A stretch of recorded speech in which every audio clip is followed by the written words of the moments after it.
Kumusta po kayo lahat? Ito po ang aking paborito namin ng mga anak ko. Kahit po sa okasyon, yung mga taga Maynila, kahit kung anong baboy o baka, nasa pagan, pag nakita ang buro, may iwan yan eh.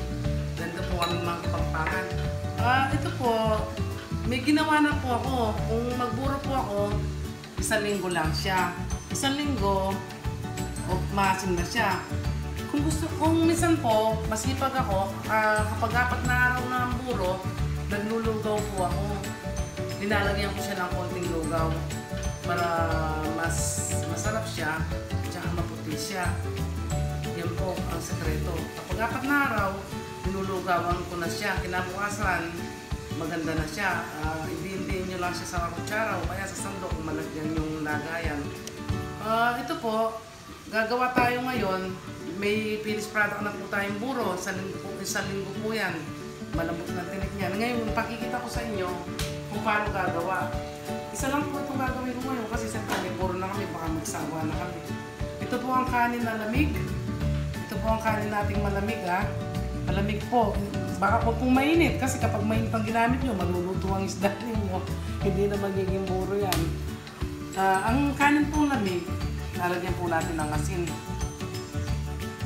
Katamtaman po, conforme sa inyo, pero wag pong, halimbawa po itong kanin na to, mga kalating kutsara lang po. Konti lang yan eh. Ito pong isda, dinagyan ko na siya ng asin kanina. Habang pinatutuloy niyo pong isda, lagyan niyo siya ng asin. Ito po. Dati, minsan po nagtatanggal ako ng ulo, pero ito hindi ko na tinanggal. Ngayon, ayan po ang tilapia. Ilalagay po natin sa ating jar. Lalagay po natin sa ating jar ang ating tilapia. Ito po, isang tilapia lang siya. Isang tilapia lang po ang ilalagay ko. Kailangan po pala, kapag nagbuburo kayo, malinis na malinis po ang loob ng tilapia. Malinis na malinis po ang loob ng... Ito po ang ating tilapia. Ito po. Ayan po ang kanyang loob. Ayan po. Kailangan talaga siguraduhin niyo kung wala na siyang bituka o wala na siyang dugo. Kasi po minsan nangyayari yun na kapag marumi po may dugo pa po yung isda natin at binuro natin at lalo na po ang garapon hindi siya maigpit, magkaka-magic po yan. Alam niyo ba ang magic? Yung may nabubuhay sa loob ng garapon na parang kiti-kiti.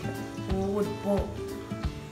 Sa bagay, sabi ng matatanda, hindi na masama yung uod na yun kasi yung uod na yun nanggaling din sa isda. Pero hindi po talagang di rin na po pag kinain pa natin yun. Ang mangyayari po, lilinisin niyo ang isda, tapos patutuloyin niyo, lagyan ng asin. Kapag natulo na po, tsaka yun na gawing buro. Ngayon po, ilalagay po natin sa ating jar. Kahit po anong garapon, pwede niyong gamitin, basta maigpit lang po. Maigpit. Nung nga po maliliit kami, ang ginagamit ng nanay ko yan po. Pasok na natin. Ang ginagamit lang po ng nanay kong garapon yung pinaglagyan lang ng kape.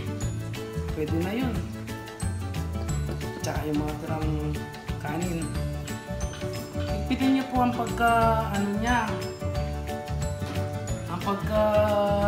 lagay saran ng garapon ninyo. Ako po talaga maigpit na tapos pinabalot pa po siya ng plastic para sigurado po. Ayan po ang kanin. Kailangan po haluin nyo yung asin sa kanin din para po mag-ano. After 3 days po or 2 days, igaganyan nyo po sa kutsara. Halimbawa po, after 2 days, ganyan nyo po siya araw-araw. Kung masipag kayo araw-araw, mas masarap po ang buro. Isagad nyo po siya sa ilalim na ganyan. No? Isagad nyo po siya ganyan. After 2 days, ginaganyan ko na po siya. Kapag po 4 na araw o 3 araw, masipag kayo, maglugaw po kayo ng konti. Yung hindi po masyado matubig para di magtubig ang ano ninyo. Ganyan lang po. Ganyan. Ngayon, isasaran natin na natin dyan. Kahit po garapon na, after 7 days, pwede na po yan. Ngayon, gigisa po tayo ng buro. Ito po ang ating gagamitin. Ito po ang aking asin, bawang, gusto po marami bawang, sibuyas. Dalawa po sibuyas na yan. At gusto ko po talaga mas maraming luya para mawawala yung, siyempre, buro yan. Minsan, sasabihin nila malansa. Pero ganyan talaga ang buro eh. Nakasanayan mong kinain. Kaya pag sanay ka ng kumakain, walang mabantot. Panay mabango. Sige po, mag-igisa na pa ating mantika. Ayan po. Siyempre, talagang nauna ang bawang.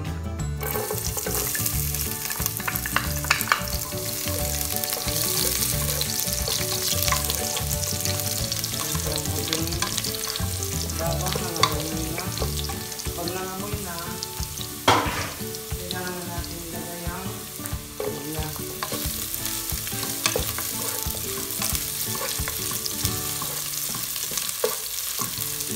Minsan po, mas magandang nauna yung luya. Na-excite lang po ako eh, nauna ko yung bawang. Pero talagang inuuna ko po, luya. Luya po talagang inuuna ko kapag po, kahit po sa tinola o sa papaitan, pag nag-isa po ako, inuuna ko yung luya. Bakit naiuna ko yung bawang? Basta tangunahin po natin, luya.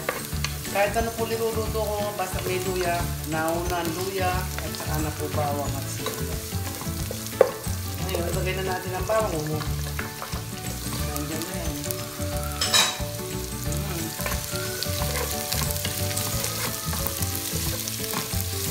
Sabi na lang nito, mabubusog pa kami sa burong ito. Dati po, kapag may parating rito, palagi kami nagpapadala ng buro. Nadalan kami ng buro. Yung ipag ko, kaya mga kapatid ko, masarap talaga magburo. Kaya, hindi ko na po binalatan ng luya kasi parang masarap siya kapag may balat. Basta pakaugasan nyo lang po. Yan po, sunog na. Ganyan po ang palang sunog na sunog. Hindi na masyado sunog. Baka kumain. Ito po ang ating buro. Ilagay na natin siya.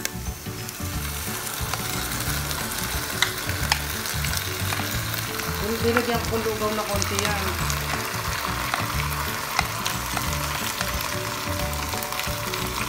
Mamaya po, babalawan natin ito para bigyan natin siya ng puting tubig para maluto yung isda.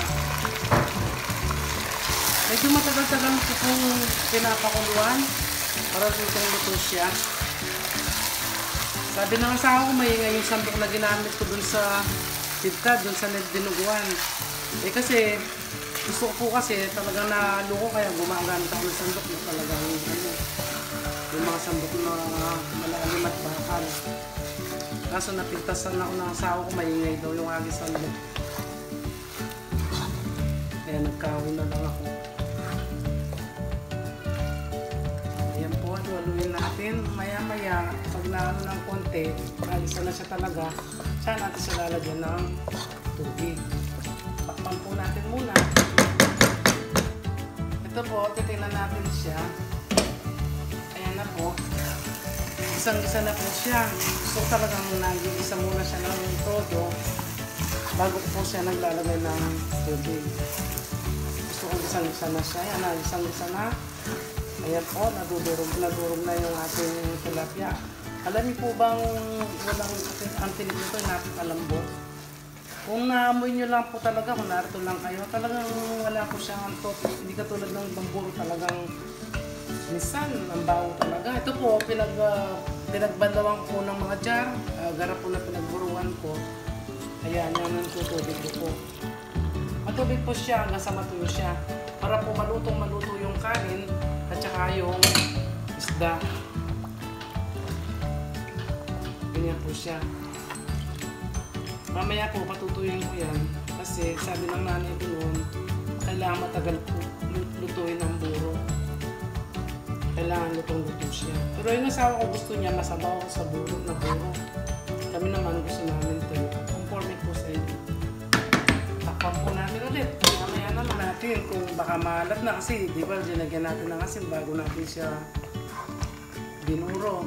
Pag binuro natin siya. Kaya tikman natin muna kung baka maalat siya pala, pinagyan nyo ng asin, eh hindi na natin makakain nun. Kaya bago tayo maglagay ng asin, tikman muna natin. Okay lang po siya. Sakto-sakto ang hanap niya. Kaya itong nilabas kong asin, hindi ko na kailangan. Hindi tayo naglalagay. Baka po magtaka kayo, bakit wala akong kamatis? Hindi po talaga kami naglalagay ng kamatis sa buro. Hindi katulad ng iba, may kamatis sila. Kasi ito po ang nahagas ng sa nanay pagluluto niya, walang kamatis. Kaya nasanay na po kami ganito lang na ang burong linuluto namin. Baka pag linagyan ko ng kamatis, maiba sa panlasa namin, hindi namin makain. Kaya huwag po kayong maghanap ng kamatis. Hindi po ako naglalagay ng kamatis. Luto na po. Ngayon, kakain na tayo. Siyempre, pag may buro po, siyempre may sasawsaw. Mahirap naman kainin na puro buro po kahit sino. Walang makakain na puro buro. Sa bagay, nung malilit kami, kahit puro buro lang, kinakain ko rin kapag walang gulay. Siyempre, may ampalaya po tayo ginaga, talong, at saka, yan, bangus at tilapia. Pero ito, hindi po ito ang, talaga, mas masarap po dyan, yung inihaw. Inihaw na isda, lalo na po yung hito natin, mas masarap po yung isaw-saw sa buro yan. Ngayon, kakain na po tayo. Minsan po, ang inaano ko lang dyan, yung daon ng mustasa. Hindi pa po malaki yung mustasa kong tanim eh. Sariwa pong daon ng mustasa, tsaka po daon ng ampalaya. Huwag niyo pong kalimutan nga pala bago matapos, kung i-subscribe niyo po, i-like, i-view, i-share ang Lutong Manyaman. Maraming salamat po sa panonood. God bless po. Good night. Bye-bye.